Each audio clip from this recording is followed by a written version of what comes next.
Ito yung puno ng nyug na yan. Ito yun sa gilid ng bahay namin. Sa gilid ng bahay namin yan. Ang puno ng nyug nila na ayaw daw nilang ipaputol na sobra ng haba. Ang daming bunga at delikado sa aming bahay. Dito yung aming bahay at iyong aming yero, bubong. Bumagsak yung bunga. Yun, na yurit-yurit na, yupit-yupit. Tapos higit sa lahat, dito yung bomba namin. Panay bagsak yung bunga at palapa, sira yung net. Kung wala kaming net, kung walang net, tulad yan oh.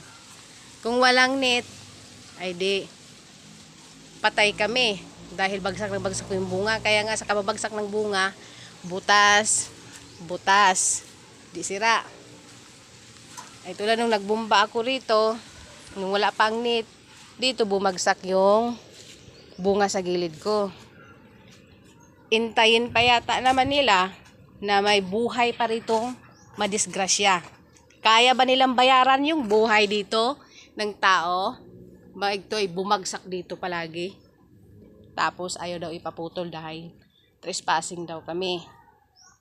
Yan ay may permit na kami sa barangay at nakasangguni na rin yan kay Hippie ng Gasan. Yan, ito yung kanilang puno. Ito yung puno, ito yung aming lote. Yan. Pagkadikit lang oh, gilid lang. Pagkalaki niyan oh. Yan ang hapay.